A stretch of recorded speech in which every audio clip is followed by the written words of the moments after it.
जाए उससे पहले हम आपको बता दें कि इस वीडियो को आधा अधूरा देखने की गलती बिल्कुल भी नहीं करे, क्योंकि यह गरुड़ पुराण की ज्ञानवर्धक प्रस्तुति है जो आपके जीवन से जुड़ी हुई है। गरुड़ पुराण की इस रहस्यमय ज्ञान को जानने के बाद आपके जीवन से जुड़ी समस्त लोभ, क्रोध, मोह, दुखों का अंत होगा। मित्रों, भगवान श्री कृष्ण कहते हैं, कभी भी किस व्यक्ति को गरुड़ पुराण की बातों को आधा अधूरा नहीं सुनना चाहिए, क्योंकि आधा अधूरा ज्ञान हमेशा विष के समान होता है। इसीलिए मित्रों, आपसे यही आग्रह है, आप इस वीडियो को बिना स्किप किए अंत तक जरूर देखिए।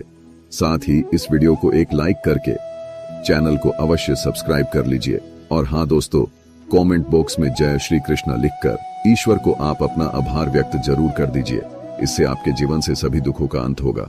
आइए दोस्तों, जानते हैं गरुड़ पुराण में श्री कृष्ण ने बताया है कि हर मनुष्य के जीवन में जो भी कुछ होता है वह जन्म पहले से तय होता है, उसे कोई टाल नहीं सकता है। दोस्तों, गरुड़ पुराण हमें जन्म मरण से लेकर वर्तमान जीवन कैसे जिए, यह सभी चीजों के बारे में सिखाते हैं। आइए दोस्तों, आज हम एक कथा के माध्यम से जानते हैं कि हमारा भाग्य जन्म से पहले लिखा जाता है या जन्म के बाद।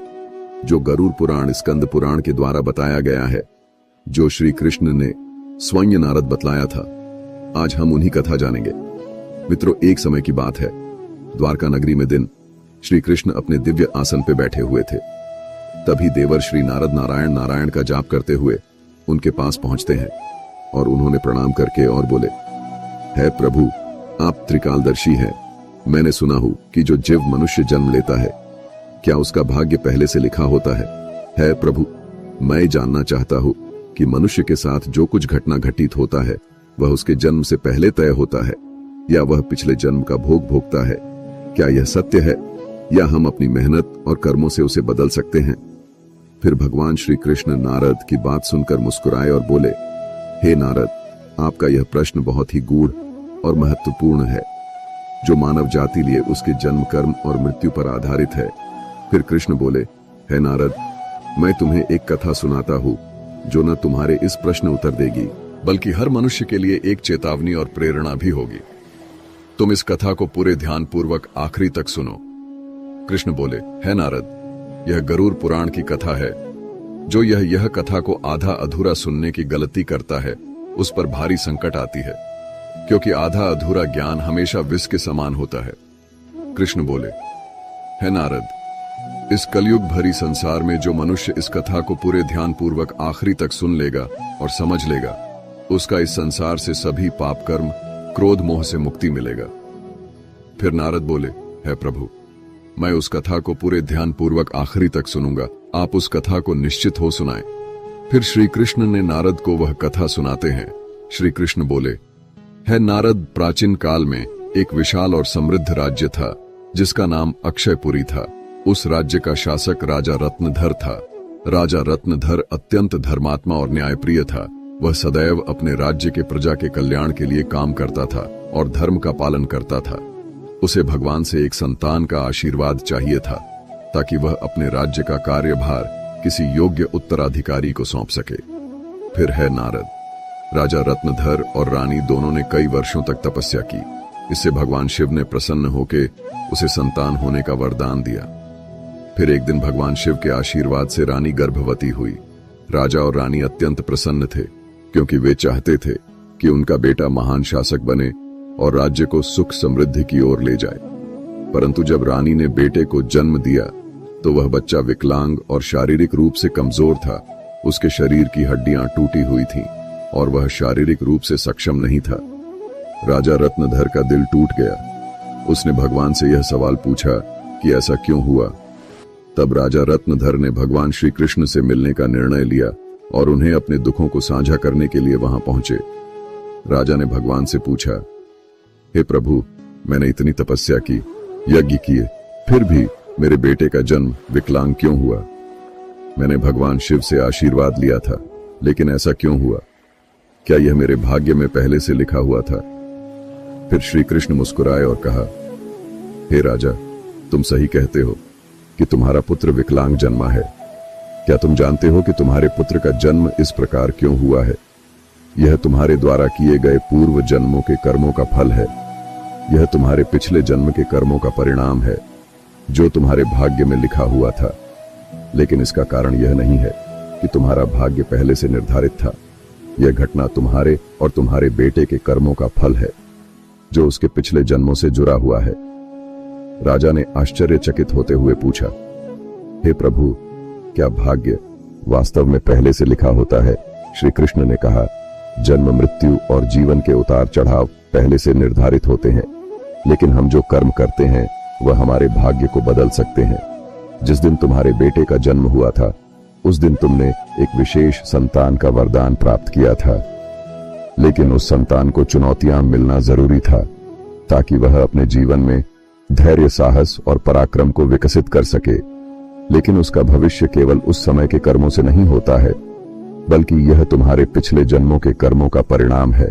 श्री कृष्ण ने राजा रत्नधर से कहा, है राजन, भाग्य और कर्म में बहुत गहरा संबंध है। हमारे कर्म ही हमारे भाग्य का निर्माण करता है। यही कारण है कि हमें जीवन में अपने कर्मों को सदैव धर्म और सत्य के मार्ग पर रखना चाहिए। श्री कृष्ण ने कहा, है राजन, जो कुछ भी तुम्हारे जीवन में घटित होता है वह तुम्हारे पिछले जन्म के कर्मों का परिणाम है। यदि तुम्हारा बेटा विकलांग जन्मा है तो यह उसकी आत्मा के पिछले जन्म के कर्मों का फल है। जब तुम एक पुण्यात्मा के रूप में जन्म लेते हो तो तुम्हारे जीवन में कठिनाइयां और संघर्ष जरूर होंगे, क्योंकि इस दुनिया में हर आत्मा को कुछ न कुछ कष्ट भोगना पड़ता है ताकि वह अपने पिछले कर्मों को समाप्त कर सके। लेकिन याद रखो, तुम्हारे बेटे के जीवन में जो कठिनाई है वह उसकी परीक्षा है। यदि वह धैर्य और साहस से इन कठिनाइयों का सामना करता है तो वह अपने भाग्य को बदल सकता है। एक दिन वह वही कार्य करेगा जिसकी कल्पना तुमने अपने जीवन में की थी। मित्रों, फिर राजा रत्नधर ने पूछा, हे प्रभु, क्या मैं और मेरे पुत्र अपने भाग्य को बदल सकते हैं? श्री कृष्ण ने उत्तर दिया, बिल्कुल, तुम दोनों ही अपने भाग्य को बदल सकते हो। तुम्हारे बेटे के जन्म के समय जो विकलांगता थी वह उसके कर्मों का फल था, लेकिन उसका भविष्य तुम्हारे अच्छे कर्मों पर निर्भर करता है। यदि तुम उसे साहस, धैर्य और आत्मविश्वास से भर दोगे तो वह अपने भाग्य को बदल सकता है।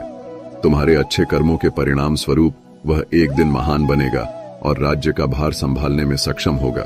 मित्रों, फिर भगवान श्री कृष्ण ने आगे कहा, भाग्य एक चक्र के समान है जो कर्मों के आधार पर घूमता रहता है।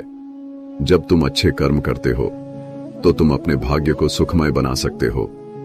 फिर आगे श्री कृष्ण से राजा रत्नधर ने कहा, क्या भाग्य निश्चित रूप से पिछले कर्मों से जुड़ा होता है? श्री कृष्ण बोले, हां, लेकिन उसे बदलने की शक्ति तुम्हारे हाथों में है। यदि तुम अच्छे कर्म करते हो तो वह तुम्हारे भाग्य को भी सुधार सकते हो। साथ ही भक्ति, साधना और सेवा से भाग्य बदला जा सकता है। भगवान की भक्ति से ईश्वर को प्रसन्न करके हम अपने भाग्य को बदल सकते हैं। अगर तुम अपने पुत्र को साहस और आत्मविश्वास से जीवन के संघर्षों का सामना करने की शिक्षा दोगे तो वह अपने भाग्य को बदल सकता है। राजा रत्नधर ने भगवान श्री कृष्ण की बातों को पूरी तरह से आत्मसात किया और अपने पुत्र को शिक्षा देने का संकल्प लिया। उसने अपने पुत्र को कठिनाइयों के बावजूद साहस और विश्वास के साथ जीवन जीने की प्रेरणा दी। समय के साथ उस विकलांग पुत्र ने अपनी आत्मविश्वास और कठिनाई से लड़ते हुए समाज में महत्वपूर्ण स्थान प्राप्त किया। उसकी संघर्षशीलता और साहस ने राज्य में उसका सम्मान बढ़ाया। कृष्ण बोले, है नारद, तुम यह समझो कि भाग्य एक निरंतर प्रक्रिया है जो कर्मों के आधार पर बदलती रहती है। जो लोग जीवन में अपने कर्मों को सुधारते हैं और भगवान की शरण में जाते हैं उनका भाग्य भी बदलता है।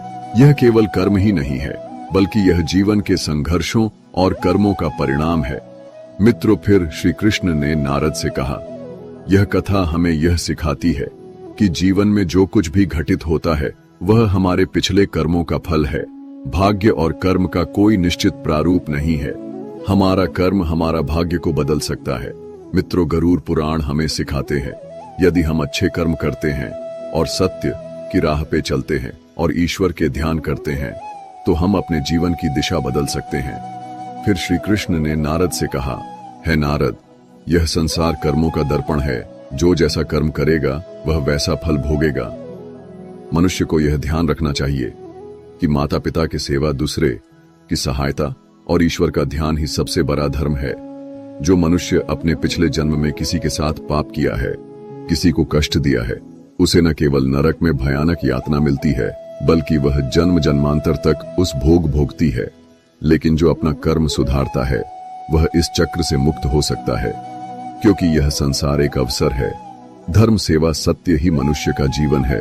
मनुष्य के यह समझना चाहिए कि मृत्यु के बाद के उसके अच्छे कर्म ही साथ जाते हैं। मित्रों, यह कथा हमें यह सिखाती है कि हमारे भाग्य पिछले कर्मों का फल है। हर पाप का दंड, हर पुण्य का फल निश्चित होता है मनुष्य, तुम अपने कर्मों पर ध्यान दो, स्वार्थ, पाप और अहंकार को त्यागो, धर्म, सत्य और सेवा को अपनाओ, क्योंकि यही जीवन का सबसे बड़ा सत्य मार्ग है। मित्रों, श्री कृष्ण ने इस प्रकार नारद को गरुड़ पुराण की रहस्य को बताया। मित्रों, भाग्य निश्चित रूप से जन्म से पहले लिखा जाता है, लेकिन हम अपने जीवन के संघर्ष, सत्य, धर्म और ईश्वर की भक्ति से हम अपने भाग्य को बदल सकते हैं। मित्रों, गरुड़ पुराण में भाग्य का लेखा जोखा और कर्मों के बारे में उल्लेख मिलता है। पर दोस्तों, मनुष्य अपने कर्मों, संघर्ष और ईश्वर की भक्ति से हम अपने जीवन को बदल सकते हैं। मित्रों, गरुड़ पुराण हमें सिखाते हैं कि जीवन एक बोया हुआ खेत की तरह है। मनुष्य खेत में जो बीज बोते हैं वही फल मिलता प्राप्त होता है। उसी प्रकार मनुष्य अपने जीवन में जो कर्म करते हैं उसका अगले जन्म में उसी रूप से फल भोगता है। इसलिए दोस्तों, गरुड़ पुराण में श्री कृष्ण कहते हैं कि जब मनुष्य का जन्म होता है तो उसके पिछले कर्मों के आधार पर उसका भाग्य उसके जन्म से पहले लिखा जाता है, और उस मनुष्य के साथ वही होता है जो उसके जन्म से पहले उसके भाग्य में लिखा हुआ है, जिसे कोई टाल नहीं सकता है। परंतु सत्य, धर्म और सेवा से ईश्वर को प्रसन्न कर हम अपने भाग्य को बदल सकते हैं। हिंदू धर्म का सबसे बड़ा धर्म ग्रंथ गरुड़ पुराण है, जिसमें मनुष्य के जीवन, मृत्यु और भाग्य कर्मों के बारे विस्तार रूप से बताया गया है। यह पुराण हिंदू धर्म के 18 महापुराणों में से एक है, और इस पुराण में जन्म, मरण से पुनर्जन्म, कर्म और आत्मा के मार्ग के बारे में पूरे विस्तार से बताया गया है। दोस्तों, गरुड़ पुराण के अनुसार मनुष्य का भाग्य उसके पिछले कर्मों निर्भर करता है। गरुड़ पुराण, जो विष्णु पुराणों के प्रमुख ग्रंथ में से एक है, यह पुराण जीवन के रहस्यों और मानव के कर्मफल के बारे में बताया गया है। गरुड़ पुराण में श्री कृष्ण को साक्षात भगवान विष्णु के अवतार माने जाते हैं। दोस्तों, गरुड़ पुराण श्री कृष्ण कहते हैं, मनुष्य अपने जीवन में अच्छे कर्म और सत्य मार्ग पर चलकर ईश्वर को प्रसन्न कर हम अपने भाग्य में होने वाले घटना से बच सकते हैं और आने वाले भाग्य को हम बदल सकते हैं। मित्रों, गरुड़ पुराण में श्री कृष्ण ने मनुष्य को जीवन जीने के लिए 3 मुख्य उपदेश दिए हैं, जिन पे चल के हम अपने भाग्य के कर्मों को बदल सकते हैं। दोस्तों, आप इस वीडियो को अंत तक जरूर देखिए, क्योंकि यह सारी जानकारी गरुड़ पुराण के द्वारा बताया गया है। इस वीडियो को बीच में छोड़कर जाने की गलती बिल्कुल भी नहीं करे, इसलिए इस ज्ञानवर्धक प्रस्तुति को अंत तक जरूर देखिए। आइए जानते हैं। नंबर 1, अपने धर्म का पालन करना। मनुष्य का जन्म किसी खास उद्देश्य के लिए होता है। जो मनुष्य अपने पिछले जन्म पाप किया है वह इस जन्म में भी उस पाप का भोग भोगता है, क्योंकि मनुष्य के जन्म से पहले उसका जन्म से मरण तक का भाग्य पहले तय होता है। इसलिए दोस्तों, गरुड़ पुराण में श्री कृष्ण ने बताया है, मनुष्य को हमेशा धर्म, सत्य का पालन करना चाहिए। इससे हमारे पिछले जन्म के पाप से बच सकते हैं। ईश्वर की भक्ति से हम अपने जीवन बदल सकते हैं। हम सभी ऊंचाइयों तक पहुंच सकते हैं। दोस्तों, यह जीवन एक अनमोल उपहार है। आप इसे व्यर्थ न जाने दें। सही कर्म और धर्म का पालन से हम अपने जीवन को अगले जन्म में होने वाले घटना से बच सकते हैं। यह न केवल आपके लिए है, बल्कि इसे पूरे समाज और दुनिया के आप प्रेरणा का स्रोत बन सकते हैं। नंबर 2, माता पिता सेवा और आदर करना। दोस्तों, गरुड़ में श्री कृष्ण कहते हैं कि मनुष्य को हमेशा अपने माता पिता को सेवा करनी चाहिए, क्योंकि माता पिता के ही चरणों से तीनों लोगों का स्वर्ग है। जो लोग माता पिता को नहीं मानते, नहीं उसका आदर करता है, उसे न केवल नरक में भयानक यातना भोगती है, बल्कि उसके अगले जन्म में भी भारी संकट भोगना पड़ता है, और उस मनुष्य अपने पाप का परिणाम जन्म जन्मांतर तक उस कर्म का भोग को भोगता रहता है। नंबर 3, अहंकार। दोस्तों, गरुड़ पुराण में श्री कृष्ण ने बताया है, मनुष्य सबसे बड़ा शत्रु उसके अहंकार होता है, जो मनुष्य को अपने कर्मों से दूर कर देता है। जिस मनुष्य के मन में अहंकार प्रवेश कर लेता, वह मनुष्य अपने जीवन को उस ओर के चला जाता है जहां उसे संकट के सिवा कुछ और नहीं मिल पाता है। उस व्यक्ति को न केवल नरक में भयानक यातना भोगती है, बल्कि वह व्यक्ति अपने आने वाले भाग्य को भी नरक की ओर ले जाता है। इसलिए मनुष्य को हमेशा सत्य, धर्म और प्रेम की भावना रखना चाहिए। इससे वर्तमान जीवन और आने वाले भाग्य हमेशा खुशहाल रहे। मित्रों, गरुड़ पुराण हमें सिखाता है, यह जीवन हमारे कर्मों का फल है। यह ग्रंथ हमें यह समझने की प्रेरणा देता है, अपने जीवन से धर्म, सत्य, परोपकार का पालन करना ही सबसे बड़ा कर्तव्य है। आत्मा की मुक्ति और अगले जन्म उच्च योनि प्राप्त करने के लिए मनुष्य को अपने कर्मों को ध्यान रखना चाहिए। मित्रों, गरुड़ पुराण हिंदू धर्म के महान ग्रंथों में से एक। यही हमारे जीवन को सही दिशा में चलने का ज्ञान देता है, जो हमें यह सिखाता है कि मनुष्य का भाग्य उसके कर्मों और ईश्वर की इच्छा का परिणाम होता है। यह ग्रंथ न केवल जीवन और मृत्यु के रहस्यों के बारे में बतलाता है, बल्कि यह भी समझाता है कि मनुष्य अपने जीवन को किस प्रकार सही दिशा में ले जा सकता है। गरुड़ पुराण में मनुष्य के जन्म, मरण से लेकर वर्तमान जीवन कैसे जय, इन सभी चीजों के बारे में विस्तार से वर्णन किया गया है। मनुष्य के जीवन से लेकर कर मृत्यु तक की सारी जानकारी इस धर्म ग्रंथ गरुड़ पुराण में बताया गया है। मनुष्य जीवन में जो कुछ घटित होता है, वह हमारे पिछले जन्म का फल है। दोस्तों, गरुड़ पुराण हमें यह सिखाता है कि भाग्य केवल कर्मों का फल है। भले ही भाग्य जन्म पहले से लिखा हो, पर हम अपनी कर्म से इसे बदल सकते हैं। मित्रों, जीवन एक दुर्लभ अवसर है, जिसे सही दिशा में ले जाकर हम आत्मा को मोक्ष की ओर अग्रसर कर सकते हैं। धन्यवाद दोस्तों। गरुड़ पुराण के द्वारा सभी बतलाए गए बातों को अवश्य ध्यान में रखें और सत्य की राह पे चले। इससे आने वाले जीवन अत्यंत सुखद हो। और दोस्तों, वीडियो अच्छा लगा तो इस वीडियो को लाइक करके कमेंट में जय श्री कृष्ण जरूर लिख दीजिए और हमारे इस चैनल गीता गुरु ज्ञान को अवश्य सब्सक्राइब कर लीजिए, ताकि हर एक नया वीडियो आप तक तुरंत पहुंचे। धन्यवाद। हर हर महादेव। ओम नमः शिवाय। राधे राधे।